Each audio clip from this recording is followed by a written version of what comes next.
Get Rich or Die Tryin follows Marcus, who totally isn't 50 Cent, played by 50 Cent. It's not 50 Cent, he just grows up in New York, turns to dealing drugs as a child for a local kingpin played by Bill Duke, following the murder of his mother, grows up to become an aspiring rapper, though his old associates aren't keen to let him walk away so easily, and then he gets severely shot, altering his speech forever. And you think that's 50 Cent? Young Caesar. 50 Cent.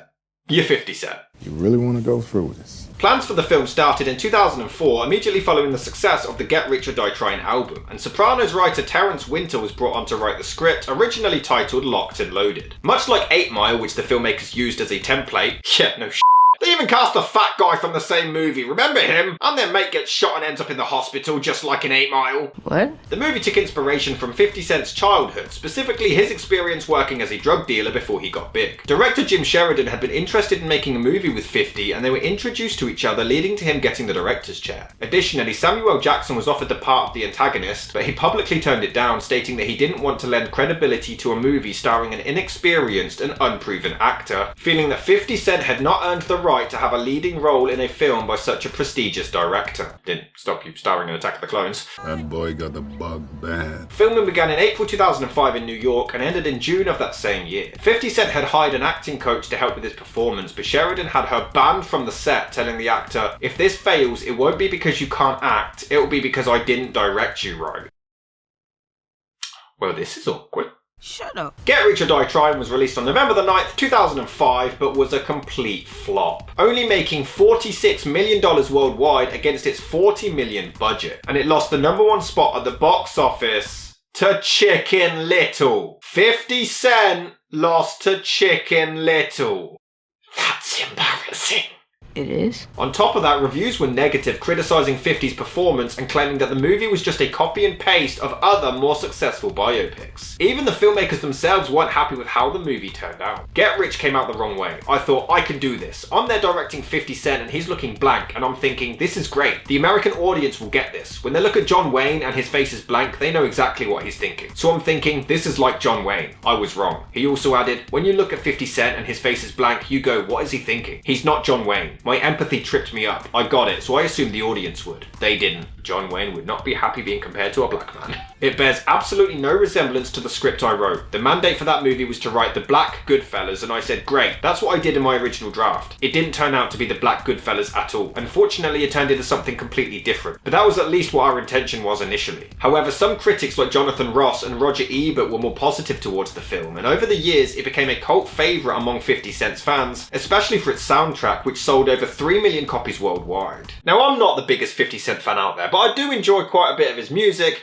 and I always found it weird that he doesn't really have a lot of personality and charisma when he raps. If we could pass the phone games, we'll be kiss like the French do for my tongue in your ear. Fire at my feet, fiends all around, across the yellow tape. If I was your best friend, I want you around all the time. And yet, he still manages to come out with some really great music. I don't know how he does it. And why did they pick the most annoying hook he's ever recorded for the opening credits? I whoop your head, boy. You know I will. I whoop your head, boy. With the back and steel. I whoop your head, boy. Although there are some cool creative choices like shaking the camera whenever the bass of the music hits, I will say I don't actually think 50 is too bad. I expected a lot worse based on the reviews. In the opening scene, he's actually alright. Terrence Howard shoots someone and you can tell that he's uncomfortable and remorseful and just wants him to leave, but it's all done really subtly. Although the editing is really weird, Howard is about to shoot Machine Gun Kelly and 50 flips out and shoots, but the way it's cut together, you're not even sure what the hell just happened. Did he shoot Terrence Howard? Because he seems fine. So then you think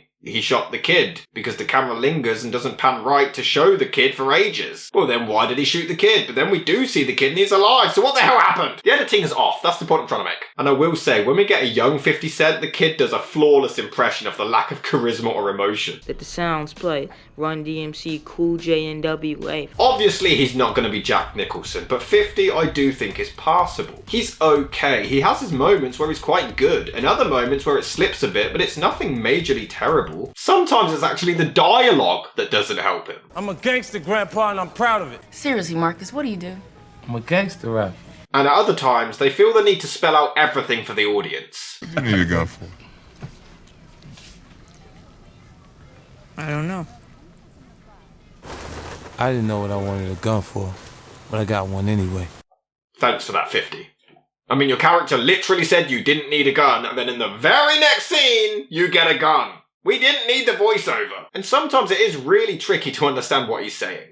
You and on me, Charlie. I know he was shot in the mouth in real life, but in other interviews and even in his music, I can understand him perfectly. There's points in this I just can't. And once the shooting happens in the film, he then struggles to talk and mumbles even more, but as far as the movie goes, he mumbled before the bullet even hit the guy. One thing I was certain of, I didn't have a white daddy. There is a pretty amusing scene where a prepubescent 50 Cent records a song about sex and the girl he likes plays it, much to the outrage of her parents, but she is the one who gets punished and sent to her grandparents. The hell did she do? You okay, BG? His mum just died, dude. I don't think he's okay.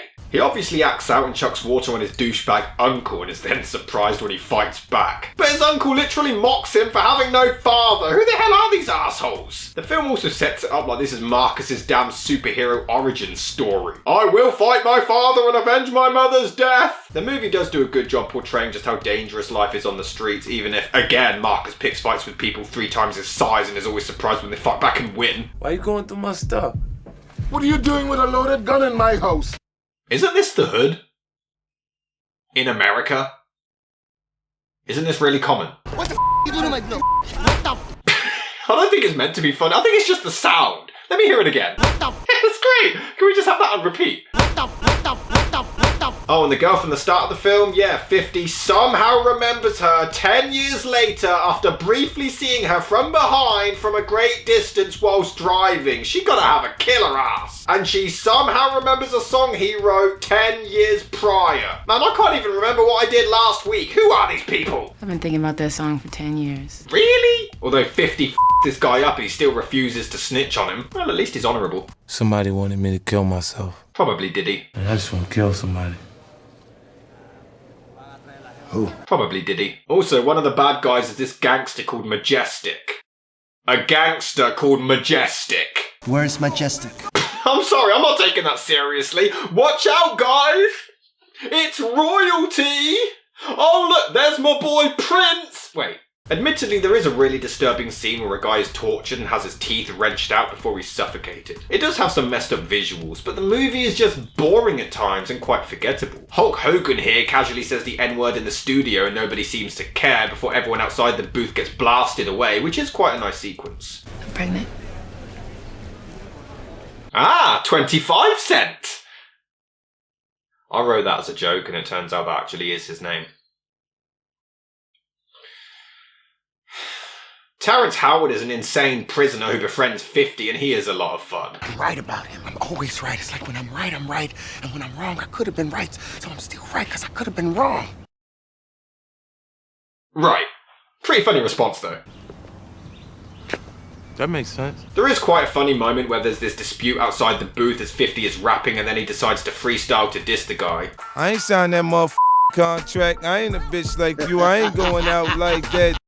It's funny, but it doesn't make any sense because he wouldn't have been able to hear them. So how could he freestyle that? He wasn't even looking at them to lip read it. That's not how recording booths work. 50 basically leaves the gangster life behind him and tries to become a rapper, so when Majestic starts some beef, instead of reverting back to his old ways with a gun, he makes a diss track. But my question is, why the hell would Majestic even care? He spent the entire film shooting people, doing drugs, bitches. The hell's a diss track gonna do? Straight out of Compton it made sense as they were all rappers, but here it's just random. It's like Scarface making a diss track. The movie also nails the cliche of starting the film at the end, then filling in the story, and then returning to do it again later. Never seen that before. It does look cool when he gets shanked though. And the paramedics rushing to save his life is intercut with his girlfriend giving birth, which is a nice touch. You ain't dead. I shot him like 9 times. I shot him in the heart. This guy, this man, he's not human. I feel sorry for your son. He's just another little black boy with nobody to look up to. Except you! It is quite sad to see him attempt to record music with his slurred and mumbling speech, but the movie just drags after he's recovered. It's just padding out time until the ending. But I will admit, Majestic does get really f***ing evil. You know, before she died, I f***ed up, and then I killed her. And their fight is one-on-one for a change, with nobody else getting involved, which is nice. Until they do. And the movie also ends spelling everything out for us. I felt like I was walking away from the old me. and the new me was being born. Did you get that? He walked past a young kid and high-fived him. We couldn't have made that connection without that voiceover, you see? This movie isn't that bad. It's bad. It's not a good film, but people really all over it. It does have its moments. It's just really boring and there's not much to it. There are a lot more interesting biopics out there, which is a shame because I do like 50 Cent and his life has been really interesting. Sadly, in my view, Get Rich or Die Tryin existed. And let's move on.